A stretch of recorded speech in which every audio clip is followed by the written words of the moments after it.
Minneapolis after rioters set fire to a police station. This is one of the most difficult situations that our city has been through.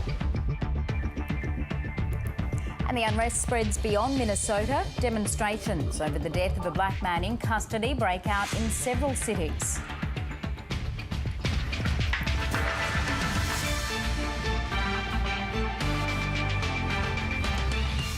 The government to pay back $721 million worth of ROBODEBT collected from welfare recipients.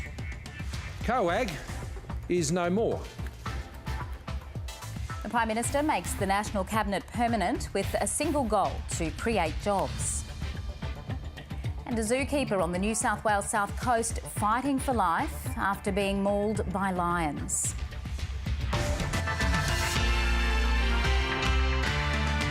Hello and welcome to ABC News. I'm Kirsten Aiken. Protests over the death of a black man in police custody have intensified, with demonstrators leaving widespread destruction on the streets of Minneapolis. Protesters are demanding justice for George Floyd, who died after a white police officer knelt on the back of his neck for almost 10 minutes. Anger is growing across the country, with protests also breaking out in other states. In Minneapolis, the National Guard has been called in after rioters stormed a police station and set it ablaze. It is the third straight night of protests in the city after the death of 46-year-old George Floyd. Police said in a statement that shortly after 10 p.m. local time, in the interest of the safety of our personnel, the Minneapolis Police Department evacuated the 3rd precinct of its staff. Protesters forcibly entered the building and have ignited several fires. In response, the Minnesota National Guard tweeted, "We have activated more than 500 soldiers to St. Paul, Minneapolis and surrounding communities. Our mission is to protect life, preserve property and the right to peacefully demonstrate. A key objective is to ensure fire departments are able to respond to calls." The Mayor of Minneapolis, Jacob Frey, says the evacuation was his call. Earlier this evening, after receiving real-time information from our Chief Arredondo and after having numerous phone calls with him regarding the evolving situation at the 3rd precinct, it became clear that there were imminent threats to both officers and public. And the danger became necessary, and I made the decision to evacuate the 3rd precinct.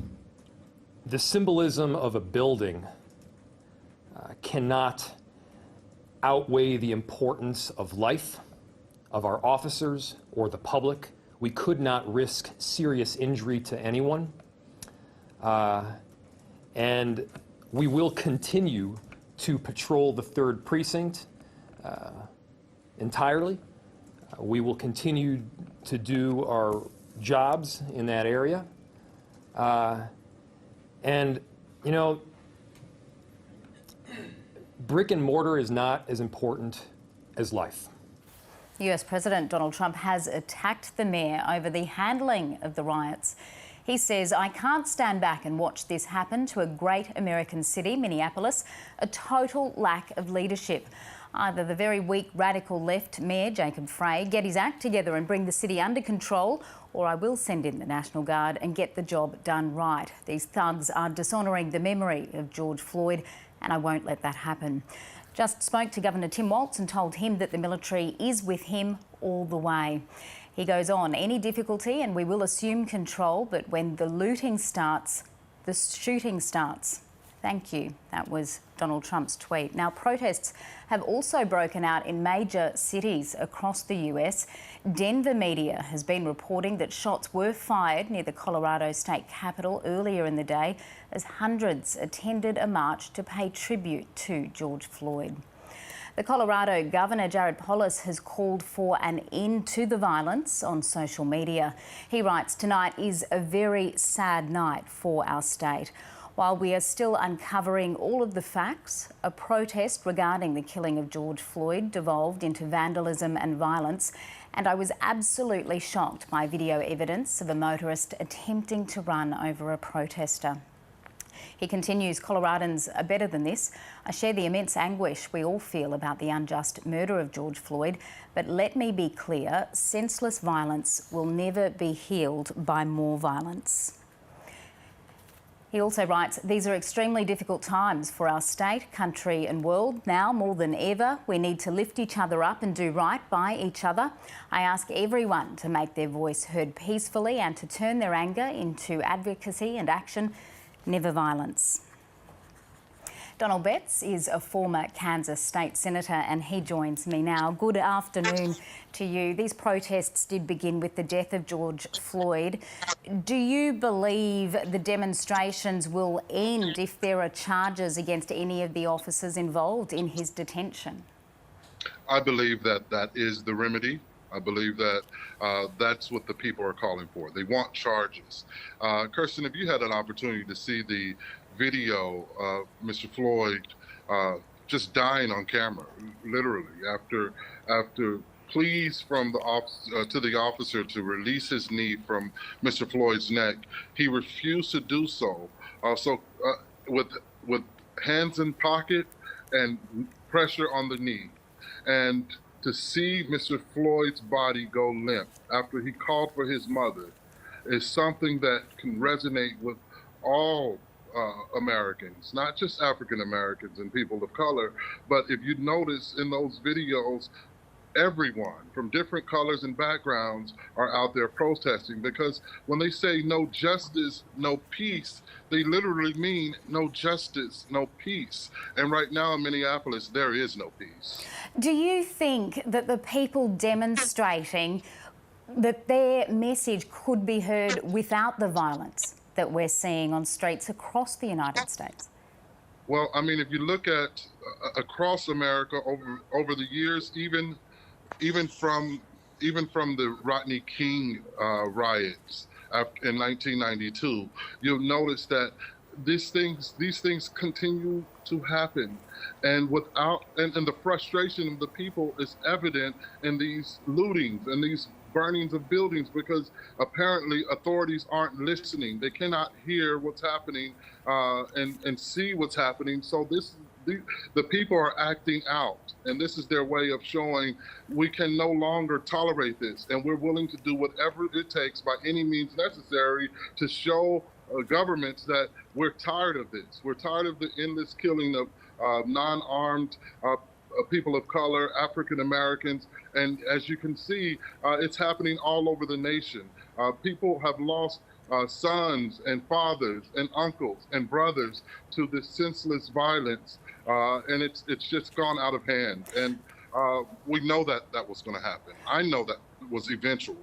I'm just going to interrupt you for a moment to let our audience know that we are currently looking at some live images from Phoenix, Arizona, where of course it is the middle of the night at the moment, but it does appear as though there are at least hundreds of people on the streets. We are being told that there are being pellets shot right now. We will stay with those images for some time. The crowd does appear to be on the move. Donald Betts, talk me through what changes, if any, have there been? Have there been investigations into the way that police officers do, in fact, interact with unarmed Black Americans since, for instance, the arrest of Eric Garner? He is known to have said the same words that George Floyd told officers in the final minutes. He could not breathe.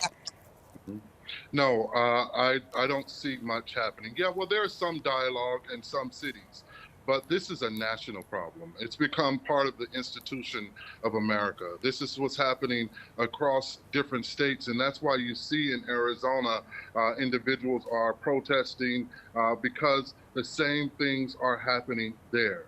Whether it be in Minneapolis, Los Angeles, or New York, police brutality is systemic in our system. I introduced the legislation prohibiting the practice of racial profiling in the state of Kansas when I served, and it was signed into law by Governor Kathleen Sebelius in 2005. And yet, measures, legislative measures as such, have not really stopped these atrocities from happening. And if you look at the video with Mr. Floyd, it's clean and clear that, and this visual is daunting. I see it when I fall asleep. I think about it when I wake up in the morning.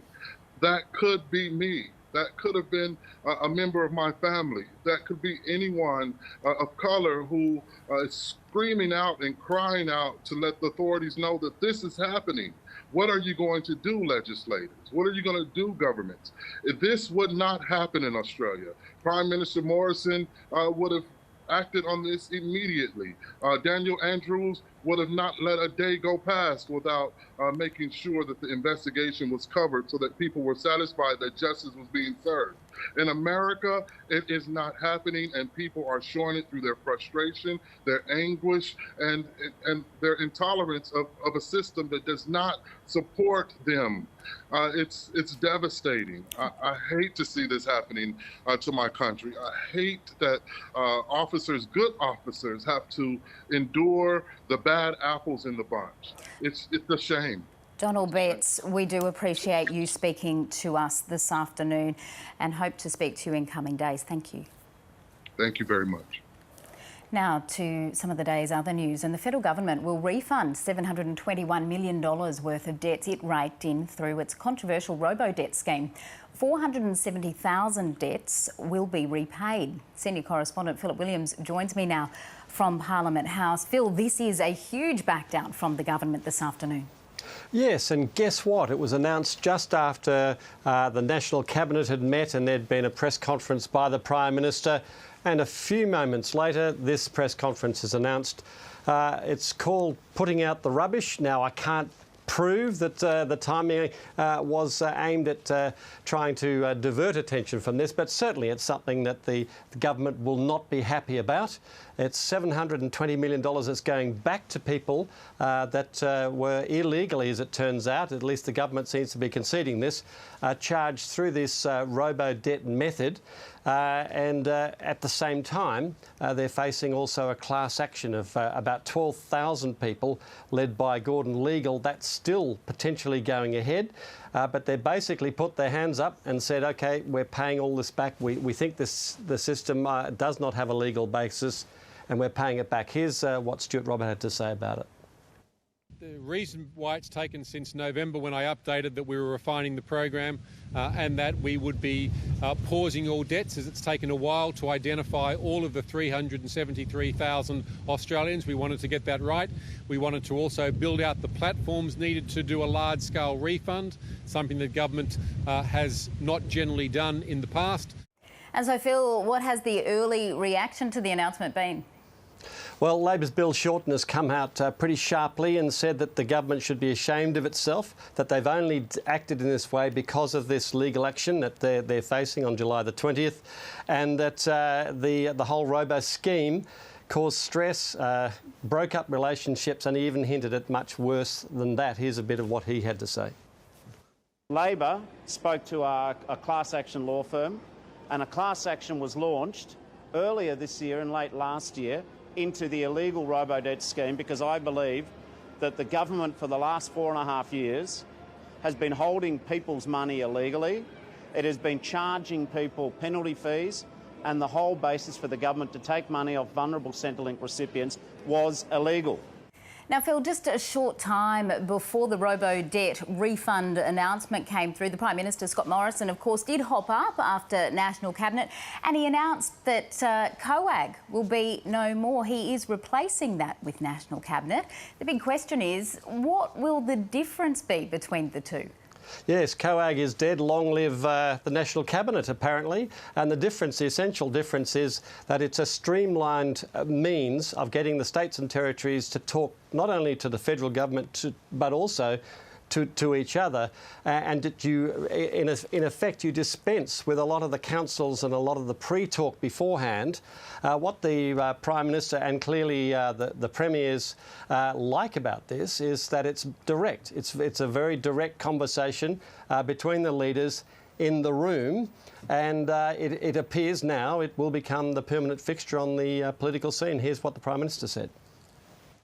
What we'll be doing is keeping the National Cabinet operating, and particularly during the COVID period, will continue to meet on a fortnightly basis.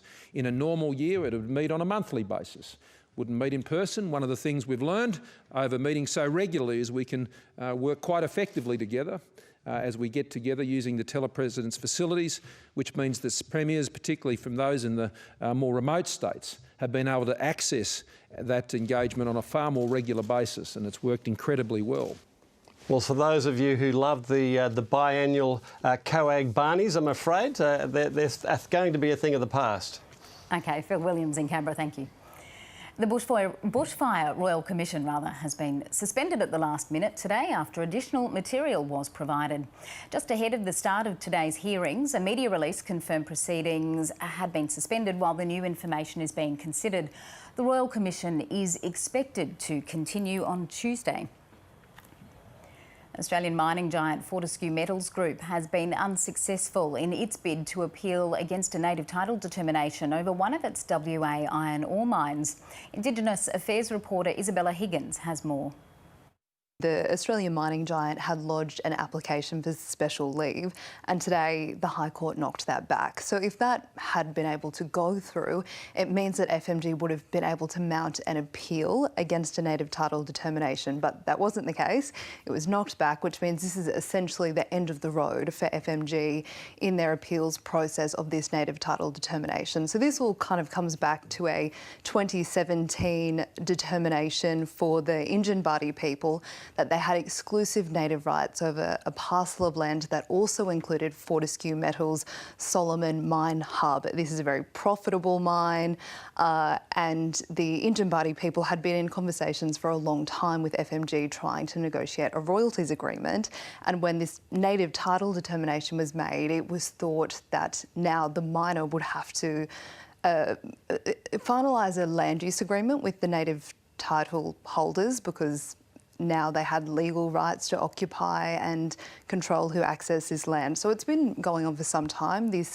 First of all, FMG actually took the appeal to the federal court and it was denied. So then they took it to the High Court, and today it's the end of that appeals process. The appeal will not be heard. Fortescue has responded and they have said this decision ultimately doesn't affect their operations at this time. They've said that they remain open to negotiating a land use agreement. As I said, it's a very profitable mine, and the traditional owners have said that they now will be pursuing compensation, as they indicated 3 years ago when they had this native title determination. There's been a lot of speculation around how much they might be seeking. They won't be drawn on what figure it is right now, but it's expected it will go to the millions. They will be seeking compensation for both economic loss but also for spiritual harm, the harm that mining on their country has done to their culture. The WA government is moving to ease restrictions in that state, with phase 3 to be implemented from tomorrow week. For more, I'm now joined by reporter Jacob Kagi from Perth. Jacob, how far has WA already gone in winding back restrictions? Well, these announcements today by the state government are some very significant steps towards getting life in Western Australia back to something resembling normal. Western Australia from Saturday week will become the first state to eliminate the 4 square metre rule, which governs capacity at places like pubs, restaurants and cafes, required 4 square metres per person. WA is scrapping that, replacing it with a 2 square metre rule. There's also the capacity at venues such as that. It was 20. That is now moving to 100, and in some circumstances can even be 300. That's if there's distinct spaces within a venue. Each one of those can have 100 up to a total of 300 people. So certainly a significant easing of restrictions, scores of businesses set to be allowed to reopen as well. All of this comes as WA actually deals with a relatively new coronavirus cluster among a live export ship that docked in Fremantle a few days ago. Several more cases from that vessel confirmed today, now up to around 20 cases among the crew of that vessel. But the state government confident that WA can move towards the next phase of easing. Even though we are having a spike in cases at the moment, it's important to note that these cases are being controlled. It shouldn't prevent us from continuing our journey to ease restrictions. Unlike some other states, we have no evidence of community spread of the virus in WA. As week 5 of school comes to an end today, we can hold our heads high, knowing our systems are working well. So many businesses had still been shut. Take us through which type of businesses will be allowed to reopen. Look, so among that list, and it's a very long one, but the prominent ones, beauticians will be allowed to reopen, saunas, massage parlours, gyms have been quite restricted in what they're able to do so far. They're basically back to normal. They have to be staffed at all times, but can return to normal operations.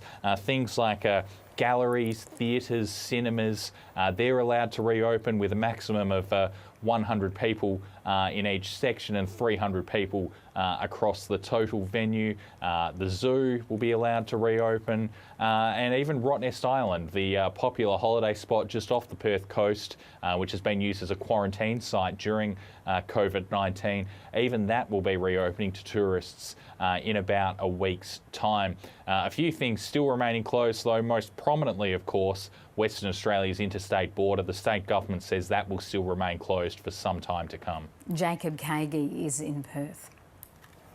A female zookeeper is in critical condition in a Sydney hospital after being attacked by 2 lions at a zoo on the New South Wales south coast. Ainsley Jewett-Smith reports. Emergency services were called to the Shoalhaven Zoo here at North Nowra just before 11 o'clock this morning following reports a woman, a zookeeper in her 30s, had been attacked by a lion. When they arrived at the scene, the woman was found unconscious inside the enclosure, and paramedics say they were also quite confronted by the daunting scene. Initially, I've got to say, since I was first on scene, it was a little bit daunting in the sense of being there and seeing then there was 2 lions nearby, but they were secured. There we saw a female unconscious on the ground. The other crews turned up, then treated her. We were treating her for lacerations to her neck and injuries to her head. It's not the first time that there's been an attack at this particular zoo. 6 years ago, a crocodile handler was also injured while doing a show for a number of spectators. A crocodile grabbed his hand. He was able to get it free and was only sustained minor injuries at the time. Now, WorkSafe and police are at the scene at the moment. They're collecting evidence and speaking to the owners of the zoo. In a previous conversation I had with the zoo owner today, he said he wasn't prepared to comment further than to say his main priority is to look after the safety and the welfare of the rest of his staff here at the zoo. So investigations will be ongoing for some time. The NRL season reboot continues this evening when the North Queensland Cowboys host the Gold Coast Titans. Our reporter Sophie Wainwright is in Townsville, where fans will cheer on their teams from their living rooms. Sophie, tell us where you are. That's right, I'm at the Gowley family's home in Townsville. They're hardcore Cowboys fans, and usually on every home game they're at the stadium, but of course that can't happen tonight because of coronavirus restrictions. It's a new stadium as well in Townsville, $293 million. There's only been 1 game there so far before tonight's match, of course, where the Cowboys will take on the Titans. With me now is Shelley. You're having a small family gathering here. You've got the projector ready, some decorations up, and the kids are in Cowboys gear. How disappointing, though, is it that you can't be at the stadium tonight? It is very disappointing. However, we're mad supporters, so we'll support them at home and wait for us to be able to go back to the stadium again. And what about for the businesses in the CBD who are sort of banking on the events at the stadium? It is very disappointing, but I'm sure once things are ready to rock and roll again, hopefully business picks up for them. When you first heard about the NRL resuming games, how did you feel about that? Bit of mixed emotions, super duper excited because we are keen supporters. Disappointing though that we can't actually go there and watch our team live. However, we'll make do until we're ready to go back to the stadium, and we'll keep supporting them from home like tonight. And you do pay Cowboys membership. Is that still going on, and how do you feel about that too? Absolutely, we're keen supporters, so we'll just keep paying and wait. Hopefully it won't be too long and we'll be back there supporting them. The most important question, who will win and what will the score be? Does that even need to be answered? Of course, Cowboys. What's your score prediction? I reckon maybe 26-12 tonight.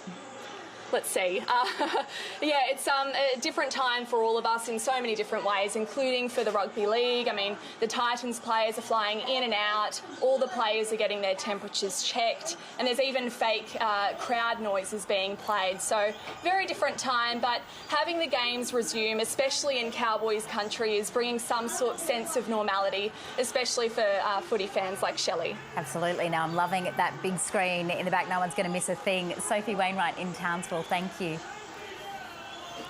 Let's check the national weather again now with Graham Creed. And Graham, wind warnings have been issued in South Australia. Yeah, severe weather warnings been issued. This is with wind strengthening ahead of a cold front that will start to move up through that region tomorrow. We've also got severe weather warnings out for the southwest of Western Australia as fronts and troughs move through that region, but conditions should begin to ease overnight tonight. We've also got a few showers along parts of the east coast, but nothing severe in association with those. But we've got that fairly broad severe weather warning for the southwest of Western Australia, not only for damaging winds, but also abnormally high tides. And as that frontal system moves further east overnight tonight and tomorrow, we'll see strengthening northwesterly winds ahead of that front moving up towards South Australia. So a fairly broad area under a severe weather warning for damaging winds tomorrow. So those winds really starting to freshen as the day progresses. And we've also got those showers along the east coast. So they've been fairly active around the Sydney area through the morning. They're easing off at the moment. They're gradually contracting a little bit further north. In fact, by tomorrow morning, we should be seeing most of those sitting north of about Port Macquarie, but they could actually impact parts of the Sunshine and also Gold Coast. It really is associated around the north side of this high pressure system where we've got a more onshore wind flow and a very weak trough along the coast. But there's that frontal system moving into South Australia. So not only strengthening winds, but increasing cloud and showers. We'll see winds strengthening Victoria and Tasmania, showers also about the north and west of Tasmania, but Melbourne and Hobart should remain dry at this stage. We've also got a mild day for Sydney, fairly thick fog for Canberra and some frost about as well, but showers on the increase for Adelaide. And then as we move into the end of the weekend, the front will move through the remainder of Tasmania and Victoria. It'll just clip the far south of New South Wales, but we'll still see some relatively mild temperatures across New South Wales. Another frontal system will move up towards South Australia. This one will introduce substantially colder air because it's drawing cool air deep up from the Southern Ocean due to another high pressure system sitting out off the coast of Western Australia. So fairly widespread showers through those southeastern centres. Another burst of showers also possible for Perth. Now still quite mild in Brisbane and Sydney, but we will see that cooler air move through Sydney as we roll through Tuesday. You can keep up to date at news.abc.net.au and on iView. Here are the top stories on ABC News this afternoon. The US National Guard has been called to Minneapolis, where rioters have stormed a police station and set it on fire. It is the third straight night of protests in the city after the death in custody of unarmed black man George Floyd. Protests have also broken out in other US cities, including Los Angeles, Denver and Tucson, Arizona. The federal government will refund $721 million worth of debts it clawed back through its controversial ROBODEBT scheme. 470,000 debts will be repaid. The ROBODEBT program has been widely criticised for using computer algorithms to raise debts with little to no human oversight. Scott Morrison says the National Cabinet has agreed to abolish the Council of Australian Governments. It will be replaced by the National Cabinet permanently. COAG was established in 1992 as a forum for state and territory leaders to work with the federal government. Mr Morrison says the permanent National Cabinet will be driven by a single agenda to create jobs. And a 35-year-old zookeeper is in a critical but stable condition in Sydney's St George Hospital after being mauled by 2 lions at Shoalhaven Zoo on the New South Wales south coast. The woman was flown to hospital by rescue helicopter after suffering serious head and neck injuries. The experienced keeper had been cleaning the lion's den at the time. For more now on the situation in the United States, it is the 3rd straight night of protests across the United States, and we're going to take a specific look at Minneapolis. And this, of course, comes after the death of 46-year-old George Floyd. A white police officer knelt his knee on Mr Floyd's head for almost 10 minutes before he died. That was on Monday. Fox 9 reporter Paul Bloom was there in Minneapolis and spoke to us a short time ago. We are about a mile away now from the 3rd precinct that you guys have been talking about, the building that has been taken over by demonstrators, by rioters, set ablaze. We got a tweet from the city saying that there might be a severed gas line underneath that building with the potential explosive materials inside, and they have asked people around there to disperse, to get away from that scene, that is an explosive hazard. We had moved back out of the harm's way a little bit ago. Our helicopter has run into issues with the crowd, flashing lasers up into the cockpit and had to land. So, Paul, can you confirm for us that indeed all police have left that building, the 3rd precinct, that we understand rioters did indeed break into by jumping over fences and then breaking glass to get in there before setting parts of the building alight? Right. Police, I know earlier in the day, had at least begun removing some gear, some equipment. Fencing had been put up, but that fencing was breached about 10 o'clock tonight, local time, so about 2 hours ago. And the last of the officers were forced to flee. Now, the video we've seen on social media that from a trusted journalist, it was in the right kind of place at the right time, I would say had about 6 or 7 squads basically tearing through, squad cars tearing through the fencing and evacuating in short order as those protesters did get inside. But yes, the 3rd precinct was given up by our local law enforcement, and there is a lot of questions developing. I mean, we're still in our live news coverage tonight. What was this city thinking in terms of allowing demonstrators to go this far? There was no police presence throughout the day. We would see a couple officers on the roof kind of keeping watch over that temporary fencing they set up, but there was no active attempt to move demonstrators, no heavy-duty Humvee type equipment brought in that would have cleared the crowd. This began as a demonstration, anger, outrage over this death of an innocent man, black, unarmed, handcuffed, pinned to the ground for minutes at a time. There are people angry about that. There are proper demonstrations that have occurred, but there are some bad actors within this movement, and they have done a ton of damage to the city. The ABC's US political analyst and co-host of Planet America, John Barron, says the unrest has been exacerbated by coronavirus, which has impacted African American communities across the country. I don't think it is going too far to say this has many of the hallmarks of an uprising, an insurrection, a small-scale revolution, if you will, including the targeting of a symbolic target such as the police station, and the unconfirmed report saying that gas lines have been cut as a way of accelerating the fires through there. So these are very symbolic protests. This is like the Bolsheviks storming the telegraph station and the post office. And bear in mind as well, in Minnesota there is a long progressive anti anti-government tradition there.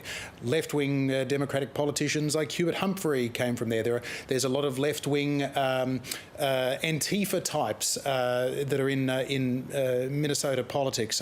So there is this sort of progressive fringe that sometimes lapses into anarchy that may be an element of this. But of course, in any crowd such as this, there are a lot of, without falling into the president's rhetoric of good people on both sides, there are a lot of peaceful protesters who are simply outraged and upset at the fact that there have been literally dozens of cases of police brutality against minority, particularly males, in Minneapolis and St. Paul's that have not been prosecuted, and now another young black man is dead. Now, it is the middle of the night in the United States, and Donald Trump has weighed in to these events in Minneapolis by tweet. Yeah, already the police are struggling to contain the situation, so the National Guard has been sent in, a sort of a domestic sort of paramilitary force to augment in law keeping. The president, though, has sent a tweet where, after earlier in the week striking a very presidential tone in expressing his sympathy for George Floyd's family and his concern at what we all saw happen, in his new tweet, he's used the phrase, "When the looting starts, the shooting starts." It's important to put that in context, Kirsten. It was a phrase that was infamously used in 1968 by the police chief in Miami, who was responding to civil rights and anti-Vietnam War protests at the time.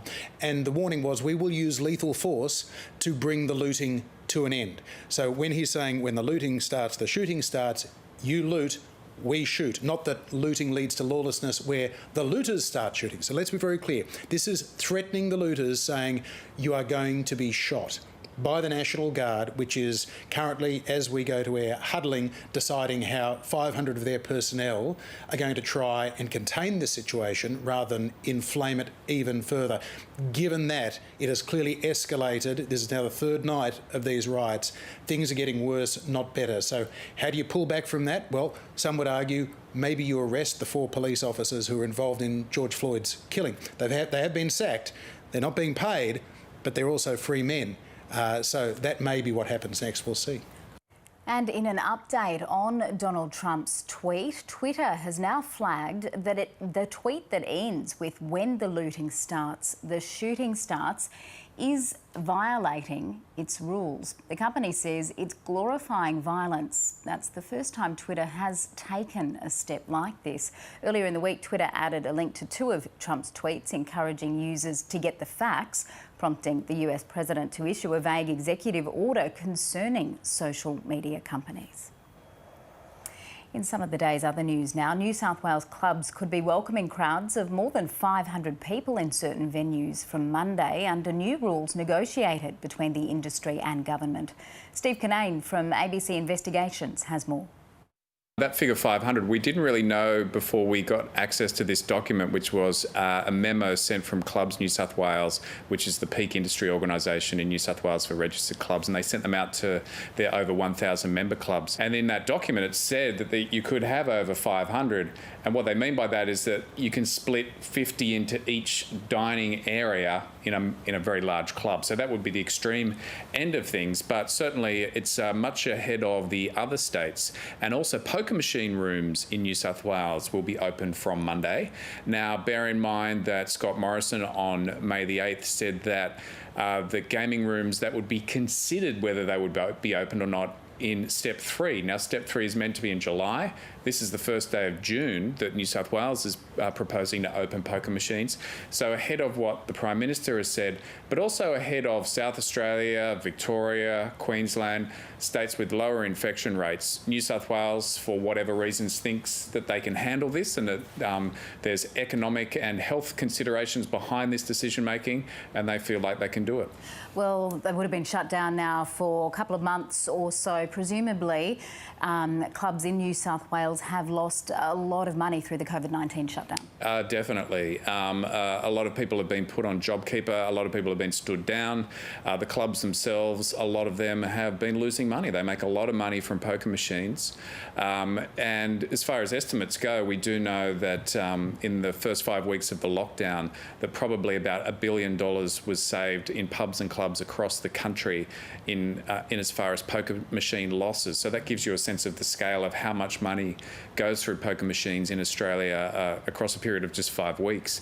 So if you expand that across the whole period of the lockdown, pubs and clubs would have lost a lot of money, and they want to open again. Can I just clarify, when we speak of a victory, is it all organised yet, or is there still some paperwork to be finalised? Have public health orders, are they all in place for Clubs New South Wales? Well, they're not. And I know this because I contacted New South Wales Health today, and they just got back to me with a statement that would not confirm. They did not address my question where I asked them, have you got a public health order issued yet in relation to opening poker machines and opening clubs and pubs to this extent?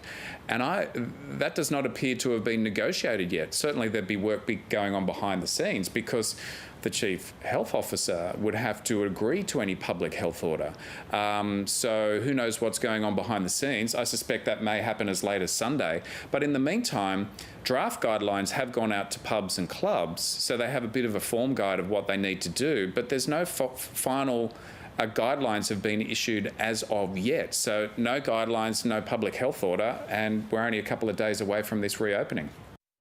Residents in the small town of Murrurundi in the New South Wales Upper Hunter Valley are celebrating a return to normality after spending 2 years on the highest level water restrictions.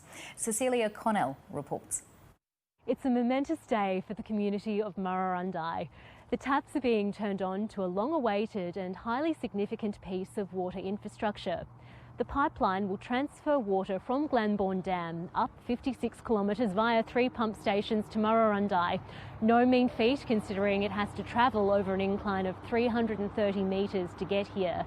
But it will bring much needed relief to the township here, as well as ensuring water security for the town.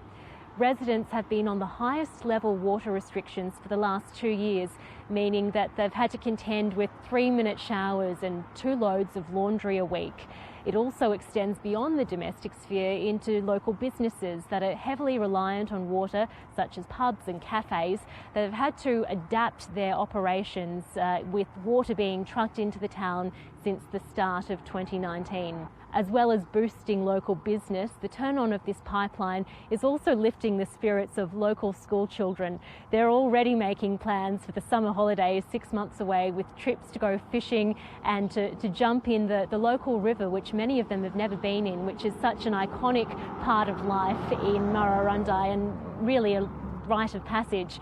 One mum I spoke to was looking forward to turning on her sprinkler for her youngest daughter to run through for the first time. The region itself has been lucky enough to receive some rain in recent weeks, which has started to change the appearance of the landscape, which is bringing a boost to people's spirits here. It's starting to fill up some waterways that have been dry for numerous years. However, it is still a long road to recovery in this township that has experienced so much over the last few years. Australian JOCK PALFREEMAN has had a major legal victory in Bulgaria as he continues his fight to return home after being released from prison.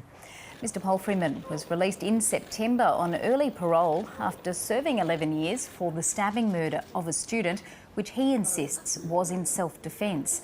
An appeal to place the 33-year-old back in jail has been ruled inadmissible, but he fears he will be arrested if he tries to leave the country. There's absolutely no legal explanation for why the government has chosen to keep me here. Because it's the government who made this decision, not a court, not a prosecutor, only the government. Only the Minister of Interior decides what information is kept on their immigration computers and what isn't. What do you think would happen to you if you went to Sofia Airport and tried to board a plane? Oh, I'd be arrested immediately. I have no doubt whatsoever that the government will arrest me if I try to leave the country. His father, Dr. Simon PALFREEMAN, says the court ruling is welcome, but the wait goes on. We've been waiting for over 8 months to have this ruling. As JOCK has explained, the problem is that it's not the court ruling that was keeping him in Bulgaria, but this illegal travel ban, which is a red flag put on his name that will stop him at any border getting out of Bulgaria. And already in January, the court has told the Minister for Interior that it's an illegal document, but they've appealed that, and so we're waiting for that appeal. So after 12 to 13 years of dealing with the Bulgarian government and bureaucracy, I won't believe JOCK is actually coming home until he's on the plane and actually has left Bulgaria. I actually was very lucky in that I managed to just catch him before COVID in January and had a week with him there. And I think what struck me was the fact that he was making up for lost time. He's incredibly passionate about his advocacy for prison and prison reform in Bulgaria. And I went to a number of meetings with him and saw him in action. I think also in a sort of surprise thing, I guess in the way of COVID, it enabled him to sort of self-isolate in a sort of village outside of Bulgaria, outside of the main capital of Bulgaria, Sofia, where I think he's been safe and he's enjoying a sort of calm and quiet time. But this was always hanging over his head. There was always this constant, will they come and get me tomorrow? Will the court actually say that the parole is null and void? Will they dismiss that and start again, and will they put me back into prison? So that's been hanging over his head no matter where he's been for the last 8 months. So that is now has been put to rest. It wasn't this court case that was keeping him in Bulgaria. So, I mean, it's great that it's gone because that was the single biggest issue for him. But the travel ban is an administrative tool that is run by the Minister for Interior, which is a Bulgarian government agency. And theoretically, they were supposed to have taken that red flag off. So really, it's just a matter of them pressing the button on the computer and saying that red flag is gone. Now, there has been an initial approach to the government to ask them what's happening, and they've initially said there's no change to JOCK's status. That is, that he can't leave can't leave Bulgaria. I find that quite incredible. I'm hoping that that's just a bureaucratic blip because it came at the end of the day on Thursday. And I guess we may hopefully hear more overnight, which will be, of course, Friday their time. I think through JOCK's lawyer and through DFAT and other supporters in Bulgaria, every time the Bulgarian government has tried to put up a roadblock to JOCK's returning to Australia, they've gone in there and asked the question, why, what's the legitimacy of this? And each time the Bulgarian government has had to back down, either because the courts have told them to or because they've realised the ridiculousness of their situation. So look, in that sense, DFAT has been very, very good in pursuing JOCK's case with the Bulgarian government. But it isn't easy dealing with another country. Australian scientists are leading a global effort to tackle pollution in some of the world's biggest rivers. The CSIRO has discovered how plastic is getting into major water systems. 90% of ocean plastic pollution comes from 10 rivers, 8 of them in Asia, including the Mekong. Southeast Asia correspondent Amy Bainbridge visited a test site near the Laos capital earlier this year. From the air and in the water. Scientists have been using 2 types of technology to get a proper understanding of plastic pollution in the mighty Mekong River. This combination of technology is revolutionising the way that we're finding sources of plastic pollution. It's a real game changer.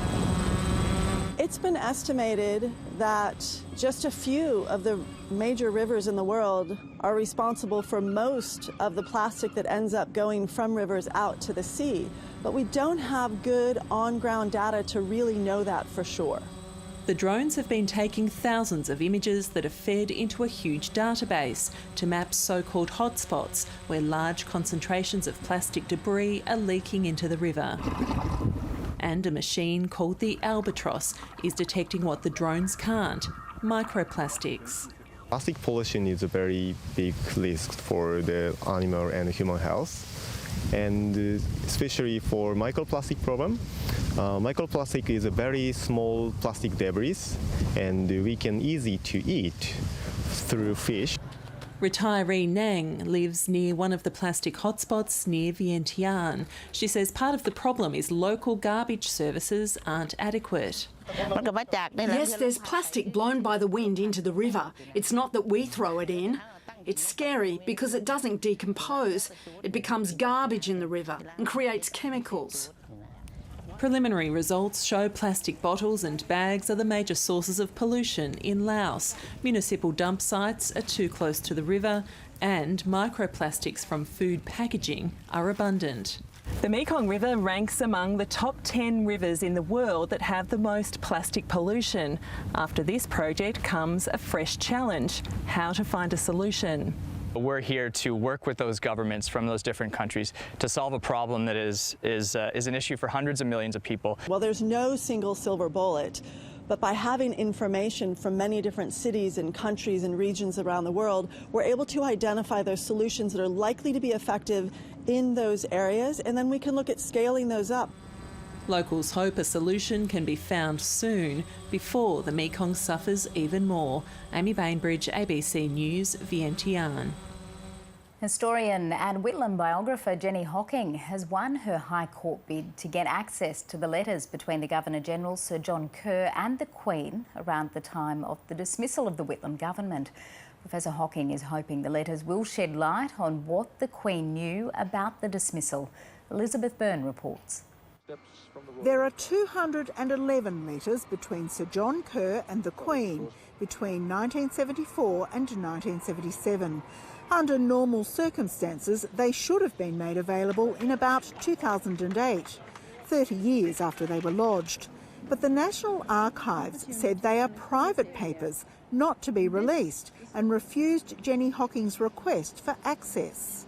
The High Court was asked to overturn that decision on the basis letters between the Queen and a Governor-General can't be private and must be a Commonwealth record. The High Court agreed because the letters belonged to the holder of a Commonwealth office, namely the Office of the Governor-General. I'm absolutely delighted. The decision also reaffirms Australian control over our own National Archives.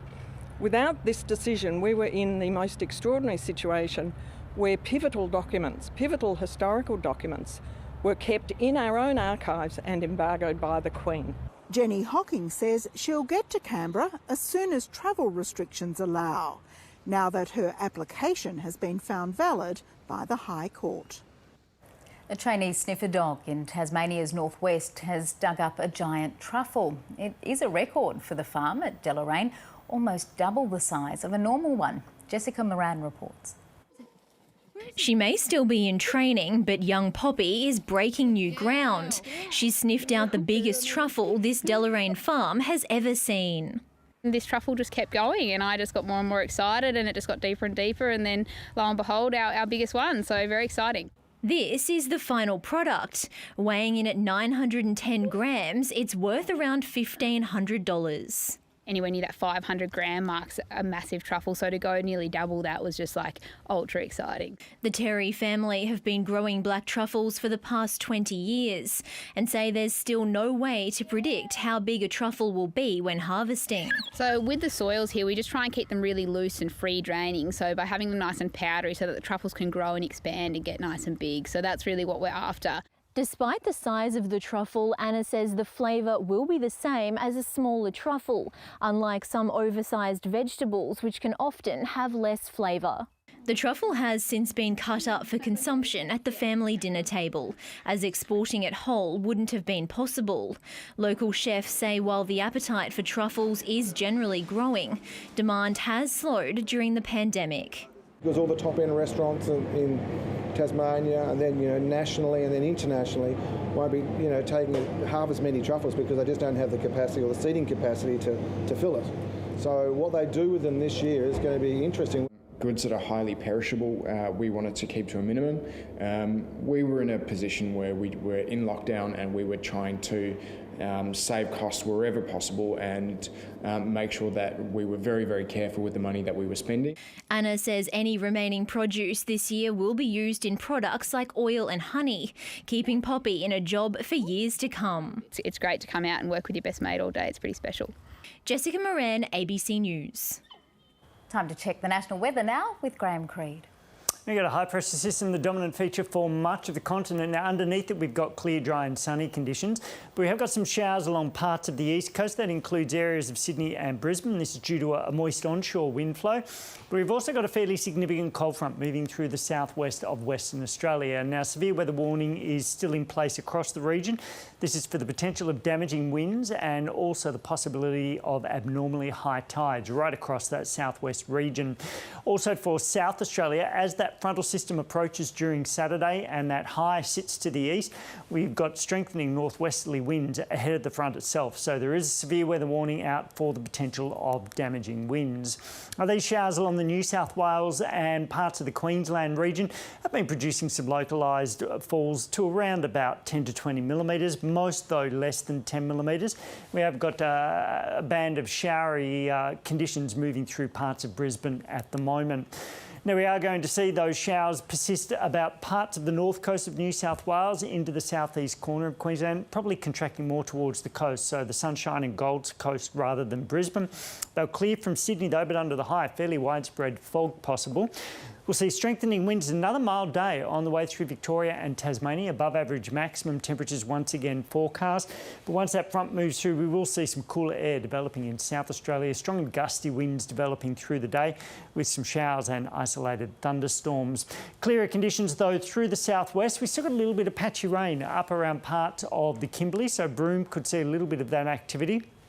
And then as we move into Sunday, we see that first front moving into Victoria and also Tasmania. Another stronger system is starting to move up in towards South Australia. And this is going to introduce substantially colder conditions, also the potential of some fairly widespread snow into the alpine areas. We will see those showers becoming fairly widespread across the southeast through the day. Thanks, Graham. And remember, you can keep up to date at news.abc.net.au and on iView. Andrew Gagan will have more on our top stories next, including ongoing demonstrations in cities including Minneapolis and Phoenix in the United States, as well as the federal government's ROBODEBT rethink. Stay with us here on ABC News.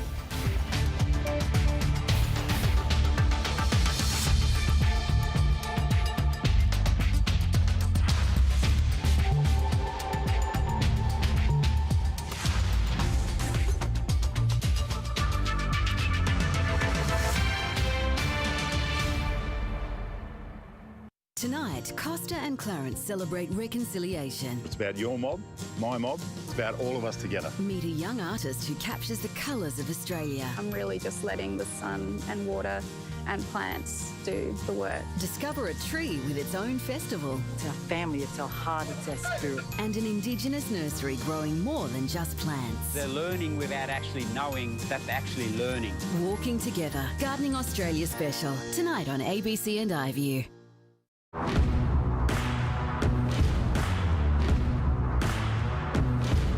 Critically acclaimed series are yours to stream free on ABC iView. You're with me. I am so much happier now she's dead. Up for a game? Kindness and love can change a man. There might be more here than you thought. The biggest titles are all yours.